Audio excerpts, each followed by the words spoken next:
हे प्रभु, तुम मुझे मुसीबत के समय में क्यों दूर रखते हो?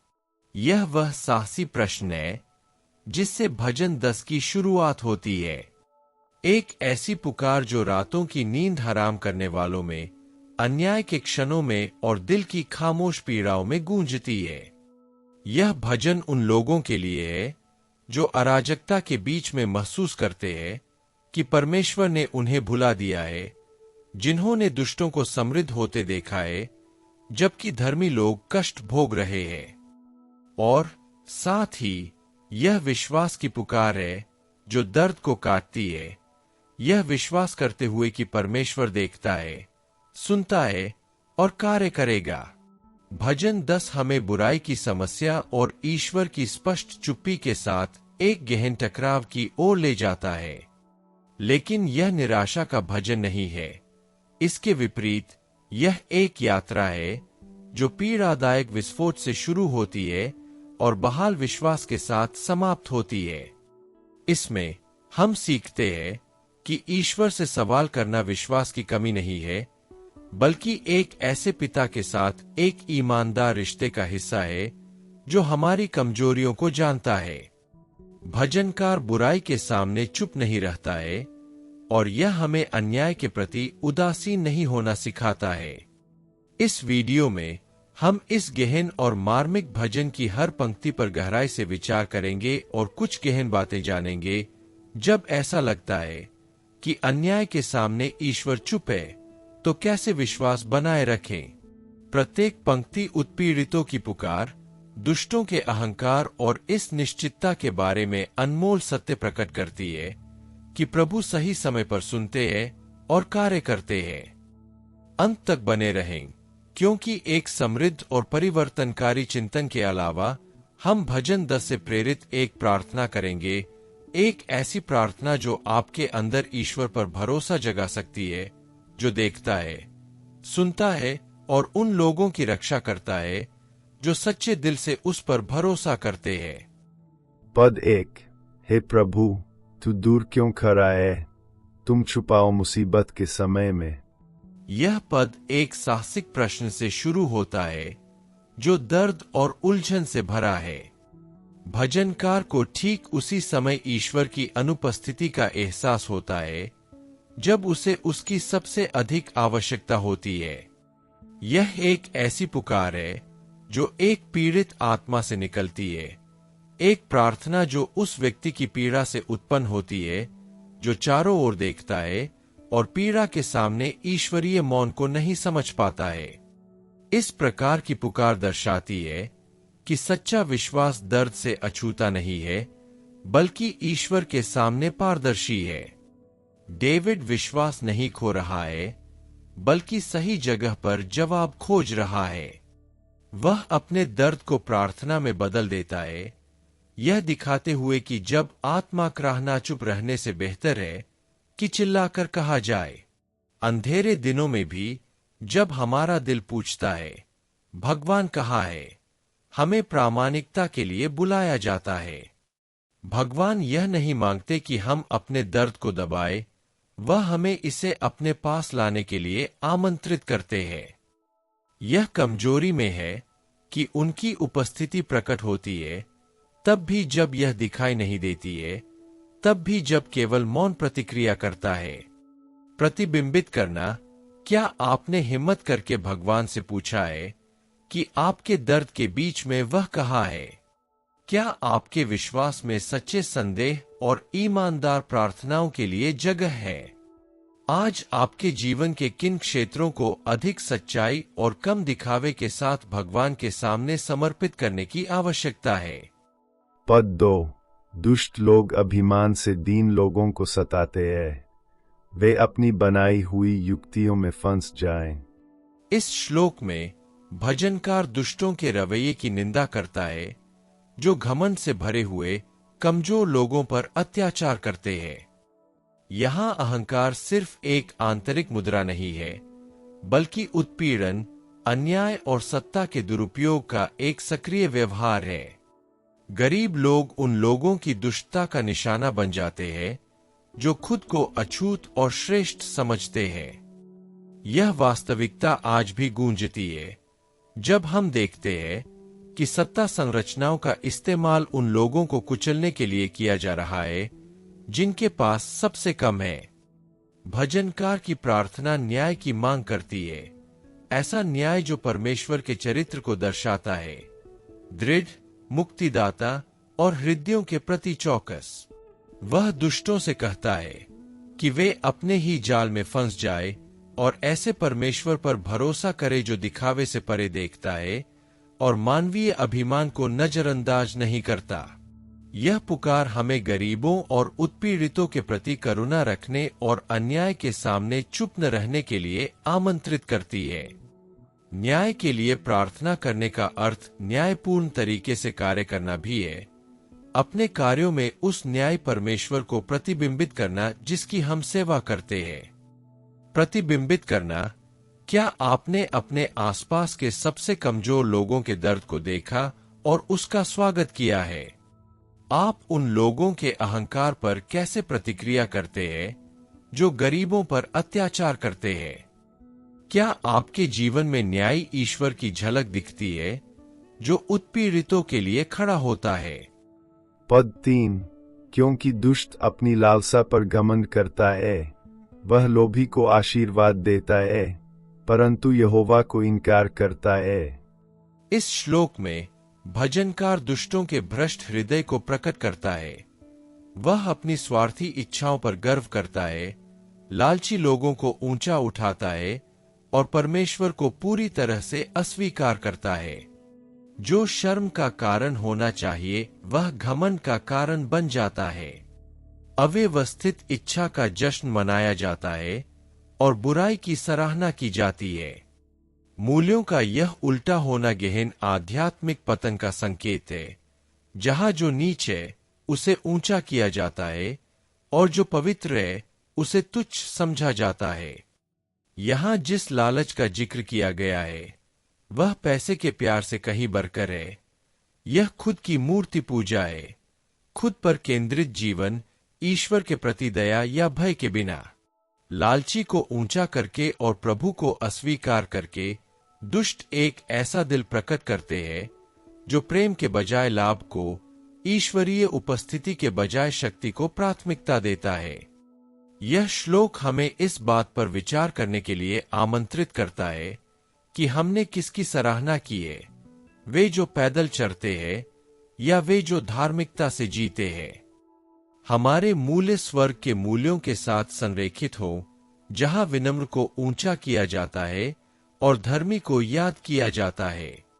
प्रतिबिंबित करना, आप अपने दिल में कौन सी इच्छाएं पालते रहे हैं, शारीरिक इच्छाएं या ईश्वर की इच्छाएं? वे कौन लोग हैं जिनकी आप प्रशंसा करते रहे हैं, या ऊंचा अपने जीवन के किन क्षेत्रों में आपने अस्थायी चीजों के बदले में प्रभु का त्याग किया होगा? पद 4, दुष्ट अपने अभिमान के कारण परमेश्वर को नहीं ढूंढता, उसका सारा विचार यही रहता है कि कोई परमेश्वर है ही नहीं। यह श्लोक दुष्ट के मन और हृदय में गहराई से उतरता है। वह अपने आप में इतना डूबा हुआ है कि उसे अब परमेश्वर की तलाश करने की जरूरत नहीं दिखती। उसका अभिमान एक ऐसा पर्दा बन गया है जो आध्यात्मिक वास्तविकता को अस्पष्ट कर देता है। चेहरे का घमंड एक कठोर हृदय, एक अभिमानी मुद्रा को दर्शाता है जो प्रभु को खोजने के लिए आवश्यक विनम्रता को अस्वीकार करता है। खोज की अनुपस्थिति अभिमान की उपस्थिति को प्रकट करती है। कोई ईश्वर नहीं है, यह वाक्य सिर्फ सैद्धांतिक नहीं है, यह जीवन जीने का एक तरीका है। दुष्ट लोग ऐसे काम करते हैं जैसे ईश्वर का अस्तित्व ही नहीं है। वे न्याय की अनदेखी करते हैं, आज्ञाओं का तिरस्कार करते हैं और अपने स्वार्थों से प्रेरित होते हैं।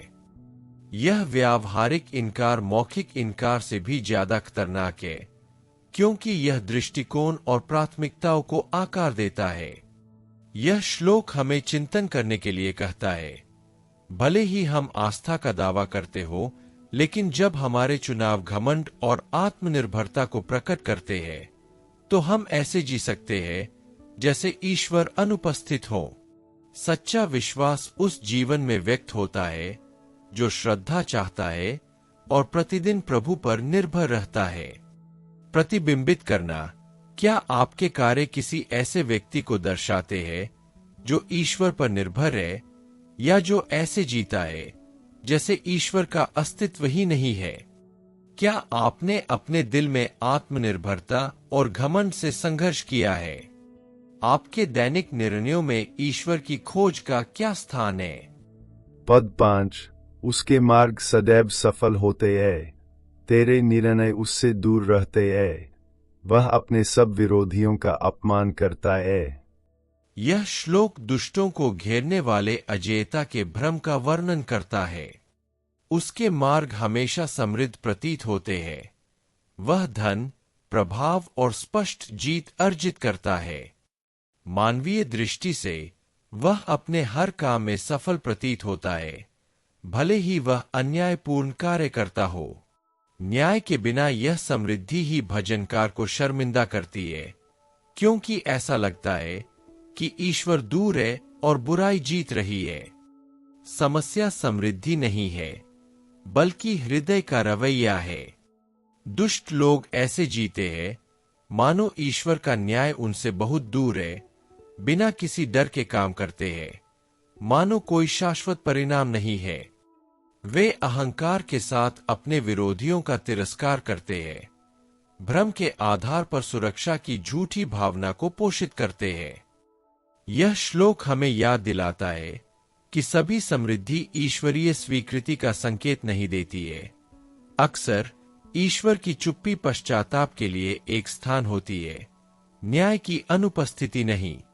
दुष्टों का अभिमान दंडित नहीं होगा। ईश्वर सब कुछ देखता है और उचित समय पर धार्मिकता के साथ न्याय करेगा। उसका न्याय कभी विफल नहीं होता, भले ही इसमें देरी लगती हो। प्रतिबिंबित करना, क्या आपने कभी क्रोधित महसूस किया है जब आपने देखा कि दुष्टों को बिना दंड के सफलता मिल रही है? जब ऐसा लगता है कि परमेश्वर चुप है, तो आप अन्याय की भावनाओं से कैसे निपटते हैं? क्या आपकी आशा वर्तमान दिखावे पर आधारित है या परमेश्वर के अनंत न्याय की निश्चितता पर? पद 6, वह अपने मन में कहता है, मैं न दगम गाऊंगा, कोई विपत्ति मुझ पर न आएगी। यह श्लोक दुष्टों की झूठी सुरक्षा को प्रकट करता है। अपने हृदय में वह गर्व से घोषणा करता है, कुछ भी मुझे हिला नहीं सकता। यह एक ऐसा विश्वास है जो ईश्वर से नहीं बल्कि एक फूले हुए अहंकार, दंड से मुक्ति की भावना और शक्ति के संचय से आता है। दुष्टों का मानना है कि उनकी सांसारिक सफलता शाश्वत स्थिरता की गारंटी देती है, एक खतरनाक और आम धोखा। समस्या स्थिरता की नहीं है, बल्कि यह है कि यह कहाँ आधारित है। जो लोग धन, पद या चालाकी पर भरोसा करते हैं, वे रेत पर निर्माण करते हैं। भजनकार इस धोखे की निंदा करता है। दुष्ट सोचते हैं कि वे कभी नहीं हिलेंगे, दर्द, न्याय और पतन को अनदेखा करते हैं। लेकिन परमेश्वर देखता है और कार्य करता है। आत्मनिर्भरता हमें प्रभु पर निर्भरता से दूर रखती है। यह श्लोक हमें इस बात पर विचार करने के लिए आमंत्रित करता है कि हमारी आशा कहाँ है। केवल वे ही जो परमेश्वर पर भरोसा करते हैं विनम्रता के साथ कह सकते हैं, मैं नहीं हिलूंगा। अभिमानी, चाहे वे कितने भी अजेय क्यों न लगे, गिर जाएंगे, क्योंकि कोई भी अभिमान सर्वोच्च के न्याय का सामना नहीं कर सकता। प्रतिबिंबित करना, आपने अपनी सुरक्षा किस पर आधारित की है, ईश्वर पर या अपनी खुद की ताकत पर? क्या आप जानते हैं कि आप हिल सकते हैं, लेकिन फिर भी ईश्वर में दृढ़ रह सकते हैं? अगर आज आपको सुरक्षित महसूस कराने वाली हर चीज कल हिल जाए, तो आप कैसे प्रतिक्रिया करेंगे? पद 7, उनका मुँह शाप, छल और अंधेर से भरा है, उनकी जीभ में दुष्टता और अनर्थ की बातें भरी रहती है। इस आयत में भजनकार दुष्टों के मुंह से निकलने वाली सड़ांध को प्रकट करता है। उसके शब्द विनाश के साधन हैं। वह भाषा का उपयोग आशीर्वाद देने या निर्माण करने के लिए नहीं, बल्कि शाप देने, धोखा देने और उत्पीड़न करने के लिए करता है। जो जीवन का माध्यम होना चाहिए वह बुराई का साधन बन जाता है।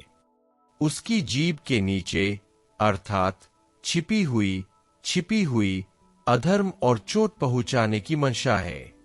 शब्द हृदय को प्रकट करते हैं और यहां हम एक भ्रष्ट, चालाक और हिंसक हृदय को देखते हैं। यह केवल दुर्भावनापूर्ण भाषण के बारे में नहीं है, बल्कि भाषण जो अन्याय और दर्द उत्पन्न करता है।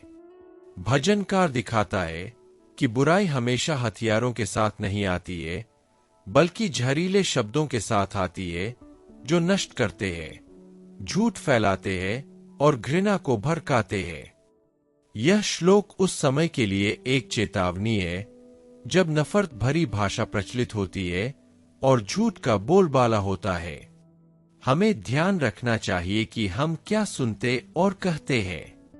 परमेश्वर हर शब्द को सुनता है और वह द्वेष के साथ कही गई बातों के लिए न्याय भी करेगा।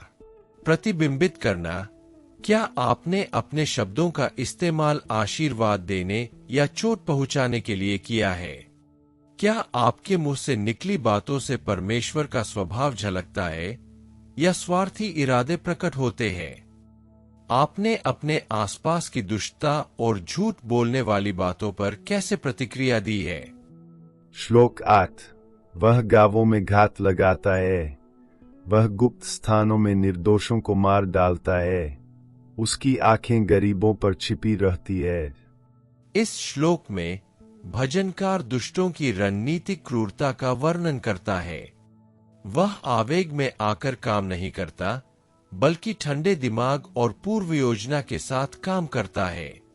वह गांवों में छिप जाता है, ऐसी जगह जो सुरक्षित होनी चाहिए, और निर्दोष लोगों को निशाना बनाने के लिए घात लगाता है। यह किसी ऐसे व्यक्ति का एक काला चित्रण है जो बुराई को एक रणनीति में बदल देता है, गुमनामी और कायरता का उपयोग करके उन लोगों पर हमला करता है जो खुद का बचाव नहीं कर सकते। यहां बुराई मौन है, गणना की गई है, दिखावे के पीछे छिपी हुई है। दुष्ट छिपकर देखता है, शिकारियों की तरह गरीबों पर अपनी नजरें गड़ाए हुए है। एक ऐसी हिंसा को प्रकट करता है जो शारीरिक से परे है, जिसमें सामान्यता के रूप में प्रच्छन्न दुर्व्यवहार, शोषण और उत्पीड़न शामिल है। डेविड एक ऐसे ईश्वर को पुकारता है जो गुप्त रूप से किए गए कार्यों को देखता है, तब भी जब मानवीय न्याय विफल हो जाता है। यह श्लोक आध्यात्मिक सतर्कता, उत्पीड़ितों के प्रति करुणा और इस निश्चितता के लिए एक आह्वान है कि बुराई का कोई भी कार्य प्रभु की सतर्क नजर से बच नहीं सकता है। प्रतिबिंबित करना, क्या आपने अपने आसपास चुपचाप हो रहे अन्याय को देखा है? क्या आपने कभी महसूस किया है कि कोई व्यक्ति आप पर नजर रख रहा है या आप पर हमला कर रहा है? हम निर्दोष और कमजोर लोगों के लिए सुरक्षा और न्याय के साधन कैसे बन सकते हैं? पद 9। वह सिंह के समान अपनी मांद में छिपकर घात लगाता है, वह दरिद्रों को पकड़ने के लिए घात लगाता है, वह उन्हें अपने जाल में फंसाकर पकड़ लेता है। दाऊद दुष्टों के व्यवहार की निंदा करना जारी रखता है। अब उसकी तुलना मांद में बंद शेर से करता है जो हमला करने के लिए तैयार है। यहां घात पूर्व नियोजित और क्रूर है। शिकार की एक छवि है जहां शिकारी कायर है लेकिन घातक है। लक्ष्य गरीब, असहाय वे लोग हैं जिनके पास भागने के लिए कोई जगह नहीं है। भजनकार ने उस क्रूरता को उजागर किया है जिसके साथ सत्ता का दुरुपयोग करने वाले कमजोर लोगों के साथ व्यवहार करते हैं। जाल की छवि हमें अदृश्य जाल की याद दिलाती है जो हमें चुपके से फंसाते हैं। इसमें न केवल प्रत्यक्ष हिंसा शामिल है, बल्कि उत्पीड़न की व्यवस्थाएं भी शामिल है। नौकरशाही, भ्रष्टाचार और सामाजिक अन्याय। इस संदर्भ में बुराई योजनाबद्ध और नियोजित है और सामान्यता के आभास के पीछे छिपी हुई है। यह श्लोक हमें सतर्क रहने की चुनौती देता है। अक्सर सबसे बड़ी क्रूरताएं नियमित व्यवहार के रूप में प्रच्छन्न होती है। हमें न्याय के लिए पुकारने, कमजोर लोगों की रक्षा करने और बुराई के घात की निंदा करने की जरूरत है। और सबसे बढ़कर भरोसा करें कि परमेश्वर हर जाल को देखता है और उन लोगों को मुक्त करने का वादा करता है जो उसकी प्रतीक्षा करते हैं। प्रतिबिंबित करना। क्या आपने अपने आसपास कमजोर लोगों को फंसाने वाले सूक्ष्म जाल की पहचान की है? क्या आपने हमारे समाज में छिपे हुए शेरों के खिलाफ कोई कदम उठाया है? आप कमजोर लोगों की सुरक्षा और अपने समुदाय में न्याय को बढ़ावा देने के लिए कैसे कदम उठा सकते हैं? पद 10। वह बुरी युक्तियां रचता है और योजना बनाता है। वह बुराई के लिए अपने बिछौने पर लेटता है। वह बुरे मार्ग पर चलता रहता है। वह उल्टी बातों से घृणा नहीं करता। यह श्लोक दुष्टों के मन को उजागर करता है, जो न केवल बुराई करते हैं बल्कि लगातार इसकी योजना बनाते हैं। दुष्टता कभी कभार नहीं होती, बल्कि एक सावधानी पूर्वक नियोजित जीवन शैली होती है। विश्राम के क्षण से ही उनके विचार बुरे इरादों से भरे होते हैं, जो पश्चाताप या बदलाव की इच्छा की पूर्ण कमी को दर्शाता है। जो मार्ग अच्छा नहीं है, उसमें दृढ़ता हृदय की कठोरता को प्रकट करती है।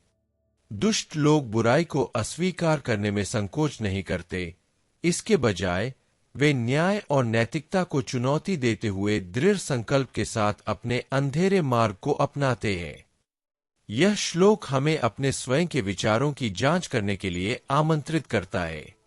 क्या वे ईश्वरीय न्याय के अनुरूप है या छिपे हुए इरादों से प्रभावित है? बुराई अपने कार्यों में प्रकट होने से पहले भीतर से शुरू होती है। ईश्वर अंतरतम अस्तित्व की खोज करता है और हमें प्रकाश, पश्चाताप और उसके सत्य द्वारा निर्देशित जीवन के लिए बुलाता है। प्रतिबिंबित करना। आप अपने मन में प्रतिदिन क्या विचार रखते हैं? क्या आप उन तरीकों पर अड़े हुए हैं जो आप जानते हैं कि अच्छे नहीं हैं?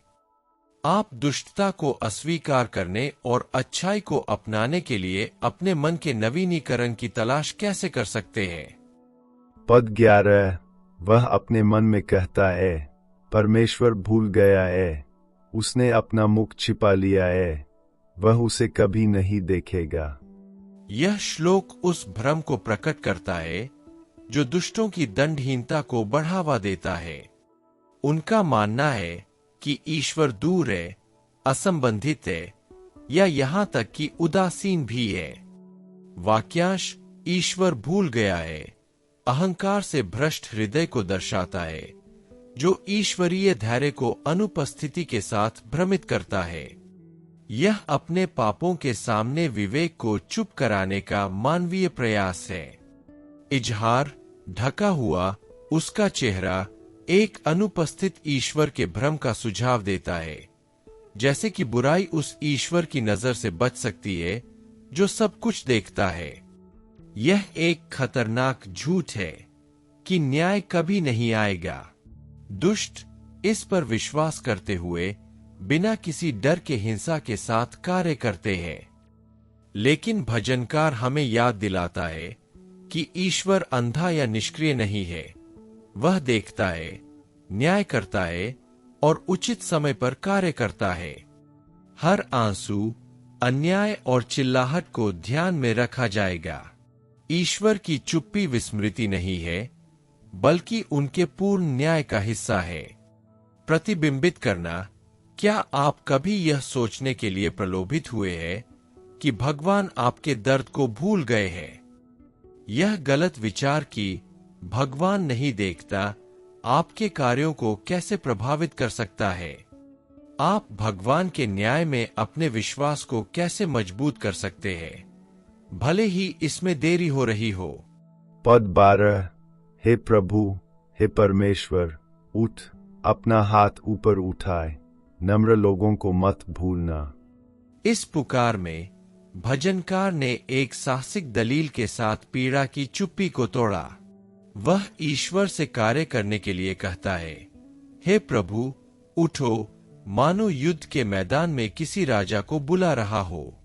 यह उस व्यक्ति की पुकार है जो भरोसा करता है कि प्रभु हस्तक्षेप कर सकता है और करेगा। दाऊद अन्याय के आगे खुद को नहीं छोड़ता, वह विश्वास और तत्परता के साथ प्रार्थना करता है। अपना हाथ ऊपर उठाओ पुराने नियम में ईश्वरीय कार्य की एक शक्तिशाली छवि है, जो शक्ति, न्याय और उद्धार का प्रतिनिधित्व करती है। इस अभिव्यक्ति का उपयोग करके भजनकार ईश्वर से कार्य करने के लिए पुकारता है, ताकि विनम्र को भुलाया न जाए और उत्पीड़ितों के दर्द को अनदेखा न किया जाए। यह श्लोक हमें सिखाता है कि सच्चा विश्वास निष्क्रिय नहीं होता, बल्कि हमें साहसपूर्वक प्रार्थना करने के लिए प्रेरित करता है। पुकारना एक ऐसे ईश्वर पर हमारी निर्भरता को पहचानना है जो सुनता है, देखता है और सही समय पर उन लोगों की ओर से न्याय के साथ हस्तक्षेप करता है जो उस पर भरोसा करते हैं। प्रतिबिंबित करना, क्या आप अपने संघर्षों में ईश्वर के हस्तक्षेप के लिए विश्वास से पुकार रहे हैं? क्या आपकी प्रार्थना विश्वास या हताशा से प्रेरित है? आप उन लोगों के लिए और अधिक जानबूझकर मध्यस्थता कैसे कर सकते हैं जो अपमानित और अन्यायग्रस्त है? पद 13। दुष्ट लोग परमेश्वर की निंदा क्यों करते हैं और अपने मन में कहते हैं, चुने उसे नहीं माना, आप जांच करेंगे। यह श्लोक दुष्ट के अहंकार को छूता है, जो अपने दिल में परमेश्वर के विरुद्ध बोलता है। वह केवल शब्दों से नहीं बल्कि कार्यों से भी ईश निंदा करता है। अपने दिल में कहता है, तूने ऐसा नहीं किया है, आप जांच करेंगे, एक गहरी विकृति को उजागर करता है। यह विचार कि ईश्वर को इसमें कोई दिलचस्पी नहीं है, वह ध्यान नहीं देता और हस्तक्षेप करने को तैयार नहीं है। यह ईश्वरीय न्याय का खंडन है जो मानवीय अहंकार में निहित है। इस तरह की सोच खतरनाक है, क्योंकि यह विवेक को कमजोर करती है और बुराई को बिना सीमा के फैलने का मौका देती है। जो लोग मानते हैं कि उन्हें कभी जवाबदेह नहीं ठहराया जाएगा, वे प्रभु का भय खो देते हैं और दुष्टता में डूब जाते हैं। लेकिन दाऊद विश्वास और अनुभव के साथ पुष्टि करता है कि परमेश्वर लापरवाह नहीं है। वह न केवल कार्यों की जांच करता है, बल्कि दिलों की भी जांच करता है और उनका न्याय करता है। कोई भी निंदा अनदेखी नहीं होती, कोई भी छिपी हुई बुराई उसकी नजर से नहीं बचती। दुष्ट न्याय से इनकार कर सकते हैं, लेकिन परमेश्वर न्यायी, चौकस और सभी चीजों पर संप्रभु रहता है। प्रतिबिंबित करना, क्या आपने कभी ऐसे विचारों पर ध्यान दिया है जो मौखिक रूप से व्यक्त न होने पर भी परमेश्वर के न्याय का अपमान करते हैं?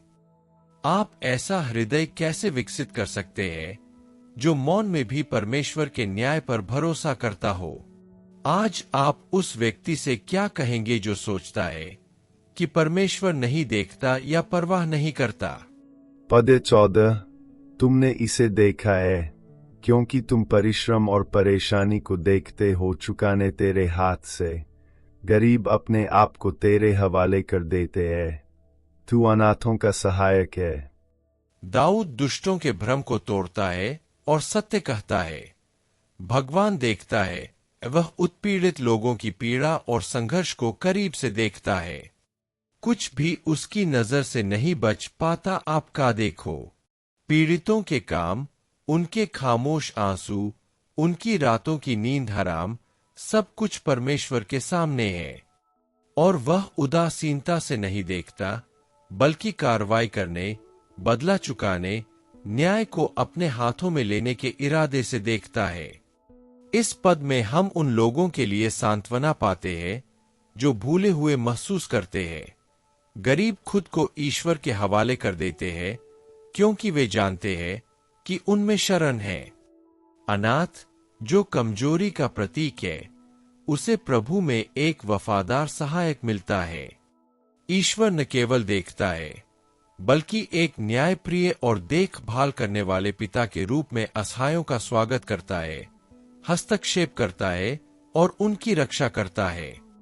यह समर्पण करने का निमंत्रण है, पूरी तरह से भरोसा करने का। इन वह जो हमारा दर्द जानता है और भार हमारा बोझ। मानवीय समाधान खोजने के बजाय हमें उस व्यक्ति की बाहों में आराम करने के लिए बुलाया जाता है जो कभी असफल नहीं होता, वर्तमान और वफादार सहायक। प्रतिबिंबित करना।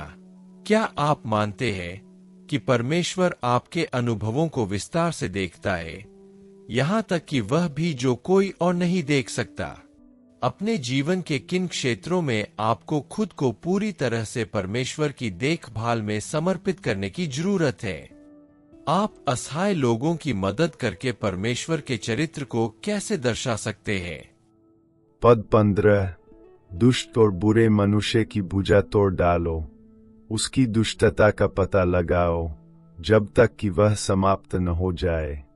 दर्द। इस तीव्र पुकार में दाऊद परमेश्वर से निर्णायक रूप से हस्तक्षेप करने के लिए कहता है। उसकी भुजा तोड़ दो दुष्टों की शक्ति को कमजोर करने के लिए एक प्रतीकात्मक अभिव्यक्ति है। भुजा शक्ति का प्रतिनिधित्व करती है, बुराई के साथ कार्य करने की क्षमता।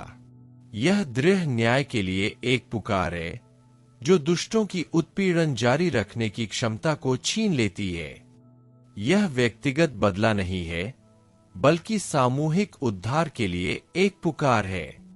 वाक्यांश अपनी दुष्टता को तब तक खोजता है जब तक उसे कुछ नहीं मिलता, न्याय की पुकार को प्रकट करता है जो दिखावे से परे है। एक गहन शुद्धिकरण जो सभी छिपी हुई बुराई को उजागर करता है और उसका इलाज करता है। यह एक साहसिक प्रार्थना है। हे प्रभु, खोज सभी दुष्टता की जड़ तक। यह श्लोक हमें वास्तविक परिवर्तन के लिए प्रार्थना करना सिखाता है, न केवल बुराई को रोकने के लिए बल्कि उसके विनाश के लिए। ईश्वर अन्याय की संरचनाओं को तोड़ दे और छाया में छिपी हुई सभी चीजों को उजागर करे। उसका न्याय सक्रिय, मुक्तिदायक है और किसी को भी दंडित होने से नहीं बचाता। प्रतिबिंबित करना। क्या आपने कभी प्रार्थना की है कि परमेश्वर आपके अंदर या आपके आसपास अन्याय की शक्ति को नष्ट कर दे? क्या ऐसा कोई क्षेत्र है जहां आपको लगता है कि बुराई को अभी तक ईश्वरीय न्याय द्वारा निपटाया नहीं गया है? आपका जीवन और आपका समाज कैसा होगा यदि परमेश्वर सभी अधर्म को खोजकर हटा दे, यहां तक कि कुछ भी शेष न बचे? पद 16। यहोवा सनातन राजा है, उसके देश से जातियां नाश हो जाएंगी। इस श्लोक में दाऊद एक सत्य की पुष्टि करता है जो धर्मी लोगों के दृष्टिकोण को बदल देता है। प्रभु राजा है, सीमित समय के लिए नहीं बल्कि हमेशा के लिए। दुष्टों के प्रतीत होने वाले क्षणभंगुर शासन के विपरीत परमेश्वर पूर्ण और शाश्वत संप्रभुता के साथ शासन करता है। यह कथन केवल धार्मिक नहीं है, यह निराशा का प्रतिकार है। जब सब कुछ अस्त व्यस्त लगता है तो यह याद रखना कि परमेश्वर हमेशा के लिए शासन करता है, राहत और आत्मविश्वास लाता है। पद का दूसरा भाग उन लोगों के शासन के अंत की घोषणा करता है जो परमेश्वर की संप्रभुता को अस्वीकार करते हैं। अत्याचारी जो अजय प्रतीत होते हैं, उन्हें प्रभु की भूमि से हटा दिया जाएगा। यह दर्शाता है कि बुराई का उन्मूलन किया जाएगा और न्याय की जीत होगी। यह हर अन्यायपूर्ण व्यवस्था पर परमेश्वर के राज्य की बहाली और विजय का वादा है। यह पद हमें अपने दृष्टिकोण को अनंत काल के साथ संरेखित करने के लिए आमंत्रित करता है। मानव साम्राज्य गिर जाते हैं, लेकिन परमेश्वर का सिंहासन बना रहता है। जो लोग इस शाश्वत राजा की शरण लेते हैं, वे प्रतिकूल परिस्थितियों का सामना करते हुए दृढ़ आशा और साहस के साथ जीते हैं। प्रतिबिंबित करना। क्या आप इस जागरूकता के साथ जी रहे हैं कि प्रभु अनंत काल तक राज करते हैं? अपने जीवन के किन क्षेत्रों में आपको यह याद रखने की जरूरत है कि परमेश्वर सिंहासन पर है? यह सत्य आपको वर्तमान के अन्याय और अनिश्चितताओं का सामना करने में कैसे शक्ति दे सकता है? पद 17। हे यहोवा, तूने नम्र लोगों की अभिलाषा सुन ली है, तू उनके हृदयों को शांति देगा, तेरे कान उनकी ओर खुले रहेंगे। इस आयत में दाऊद ने नम्र लोगों की पुकार के बीच परमेश्वर की कोमलता को प्रकट किया है, जबकि दुष्ट लोग मानते हैं कि परमेश्वर ने उन्हें धोखा दिया है। क्या तुम नहीं देखते? भजनकार इसके विपरीत घोषणा करता है, प्रभु नम्र लोगों की इच्छा सुनता है। टूटे हुए दिल वाले स्वर्ग के राजा की नजरों से नहीं बचते। परमेश्वर न केवल सुनता है, बल्कि वह सांत्वना, उपस्थिति और मार्गदर्शन के साथ जवाब देता है। परमेश्वर का वादा है कि आराम मिलेगा। प्रभु का भजन दर्शाता है कि वह दूर का न्याय करता नहीं है, बल्कि एक पिता है जो घायलों के पास आता है। ईश्वर और नम्र लोगों के बीच के रिश्ते में एक अंतरंग देखभाल है। वह सबसे गहरे इरादों को जानता है, अनकही पीड़ा की खामोशी, वह लालसा जिसे कोई नहीं समझता, और वह सांत्वना प्रदान करता है जो कोई भी मानवीय शब्द नहीं दे सकता। भजन यह भी बताता है कि ईश्वर के कान खुले रहेंगे। यह निरंतर तत्परता, सक्रिय और निरंतर ध्यान की छवि है। यहां तक कि जब ऐसा लगता है कि कुछ भी नहीं हो रहा है, तब भी प्रभु उन लोगों की प्रार्थनाओं के प्रति चौकस रहता है जो उस पर भरोसा करते हैं। वह उन लोगों का स्वागत करता है, जवाब देता है और उनके पक्ष में कार्य करता है जो उसे सच्चे दिल से खोजते हैं। प्रतिबिंबित करना। क्या आप मानते हैं कि परमेश्वर न केवल आपके शब्दों को सुनता है, बल्कि आपके हृदय की गहरी इच्छाओं को भी सुनता है? आज आपको किस तरह के आराम की जरूरत है, और क्या आपने परमेश्वर की उपस्थिति में उस आराम की तलाश की है? आप प्रभु की आवाज और उत्तर को पहचानने के लिए एक कोमल और संवेदनशील हृदय कैसे विकसित कर सकते हैं? पद 18।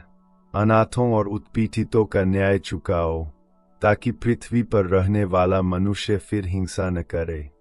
दाऊद ने भजन को ईश्वरीय न्याय में विश्वास की पुष्टि के साथ समाप्त किया। वह घोषणा करता है कि प्रभु अनाथों और उत्पीड़ितों की ओर से कार्य करता है, जिनके पास कोई आवाज, बचाव या मानवीय सुरक्षा नहीं है। यह ईश्वर के दयालु हृदय की एक तस्वीर है, जो सबसे कमजोर लोगों तक पहुंचता है, उन्हें ऊपर उठाता है, पुनर्स्थापित करता है और न्याय लाता है।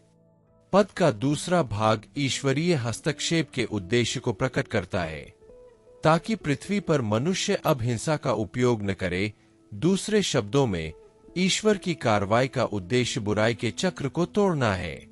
प्रभु न केवल घायलों को सांत्वना देते हैं, बल्कि वे हिंसक लोगों का सामना भी करते हैं। वे दुष्टता की प्रगति को सीमित करते हैं और न्याय का एक मानक स्थापित करते हैं जिसका सम्मान किया जाना चाहिए। यह पद भविष्य सूचक आशा भी लाता है। ऐसा लगता है जैसे कि दाऊद कह रहे थे, एक समय आएगा जब बुराई को शांत कर दिया जाएगा और कमजोरों को अब और कुचला नहीं जाएगा। यह एक ऐसे ईश्वर का वादा है जो देखता है, जो कार्य करता है और जो शाश्वत न्याय के साथ शासन करता है। हिंसा का सामना करते हुए विश्वास हमें भरोसा करने के लिए प्रेरित करता है, भगवान में जो उसे हमेशा विजयी नहीं होने देगा। प्रतिबिंबित करना। क्या आप मानते हैं कि ईश्वर कमजोर लोगों की रक्षा करने और न्याय दिलाने के लिए प्रतिबद्ध है? अनाथों और उत्पीड़ितों की रक्षा करने में आप ईश्वर का साधन कैसे बन सकते हैं? हिंसा और अन्याय के समय में आप ईश्वर के परम न्याय में अपने विश्वास को कैसे नवीनीकृत कर सकते हैं?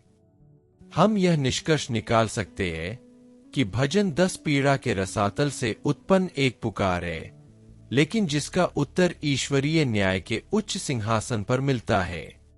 यह उन लोगों की प्रार्थना है जो ईश्वर की चुप्पी को नहीं समझते हैं, लेकिन विश्वास करना जारी रखना चुनते हैं।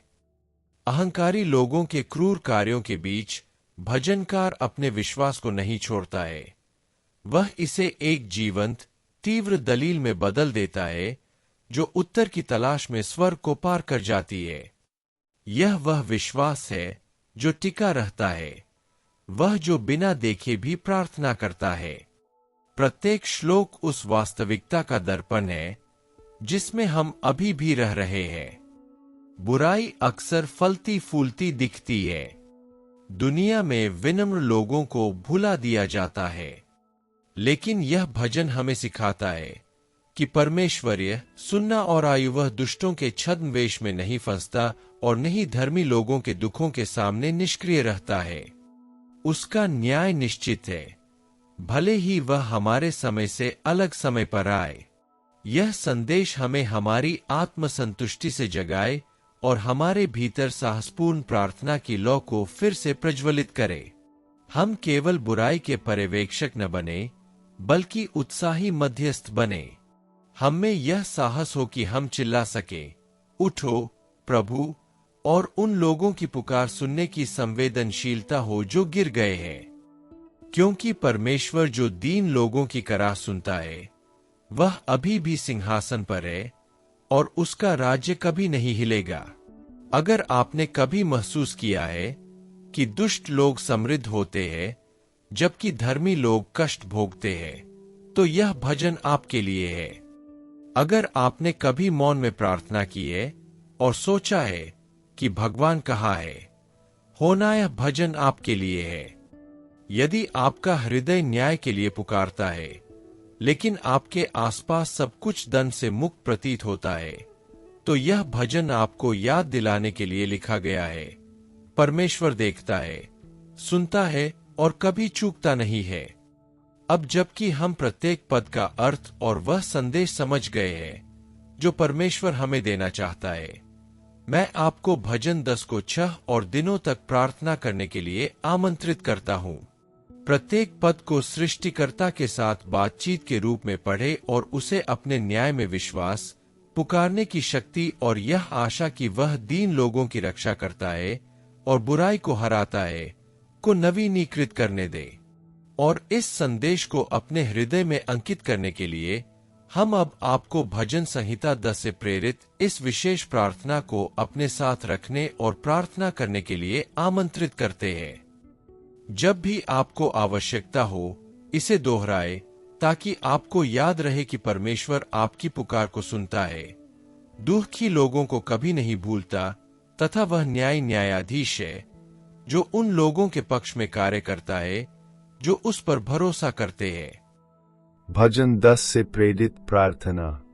हे सर्वशक्तिमान प्रभु परमेश्वर, कभी कभी ऐसा क्यों लगता है कि तुम छुपा उस बसे कठिन समय में? बुराई इतनी निर्भीकता से क्यों आगे बढ़ती है जबकि विनम्र लोग चुपचाप रोते हैं? आज मैं आपके सामने आता हूँ आप जैसे डेविड, एक परेशान दिल के साथ, लेकिन अभी भी विश्वास से भरा हुआ। मैं पुकारता हूँ, हे प्रभु उठो, उन लोगों की कराह सुनो जिनके साथ अन्याय हुआ है। उन लोगों की पुकार का जवाब दो जो बिना समझे भी तुम पर भरोसा करते हैं। आप वह ईश्वर है जो सब कुछ देखते हैं। आपसे कुछ भी छिपा नहीं रह सकता। आप दुष्टों के मारू जानते हैं और आप टूटे हुए लोगों के दर्द की जांच करते हैं। इसलिए मैं आपको अपना क्रोध, अपनी पीड़ा और अपनी आशा देता हूँ। अपना न्याय दिखाओ प्रभु, घमंड को सच्चाई से ज्यादा जोर से बोलने न दें। दीन लोगों की रक्षा करो, अपनी मजबूत भुजा उठाओ और उन लोगों की योजनाओं को विफल करो जो तुम्हारे बच्चों के खिलाफ उठते हैं। आंसुओं के बीच भी आपका नाम महिमावान हो। प्रतीक्षा के समय हमें शांति, परीक्षा के समय साहस और मौन के समय आशा प्रदान करें। आप हमेशा के लिए राजा है। हमारे दर्द पर राज करें, इस पीढ़ी पर राज करें। आपका न्याय हमारे दिलों तक पहुंचे और पीड़ित लोग आपकी शरण में आएं, हमारी सुरक्षित शरण।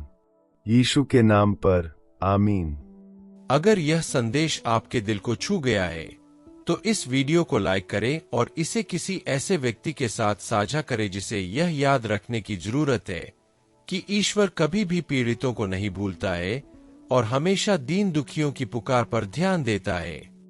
आइए हम सब मिलकर ईश्वर की आशा, न्याय और विश्वास योग्यता को फिर से खोजें जो उन लोगों के लिए शरण और सुरक्षा है जो उस पर भरोसा करते हैं।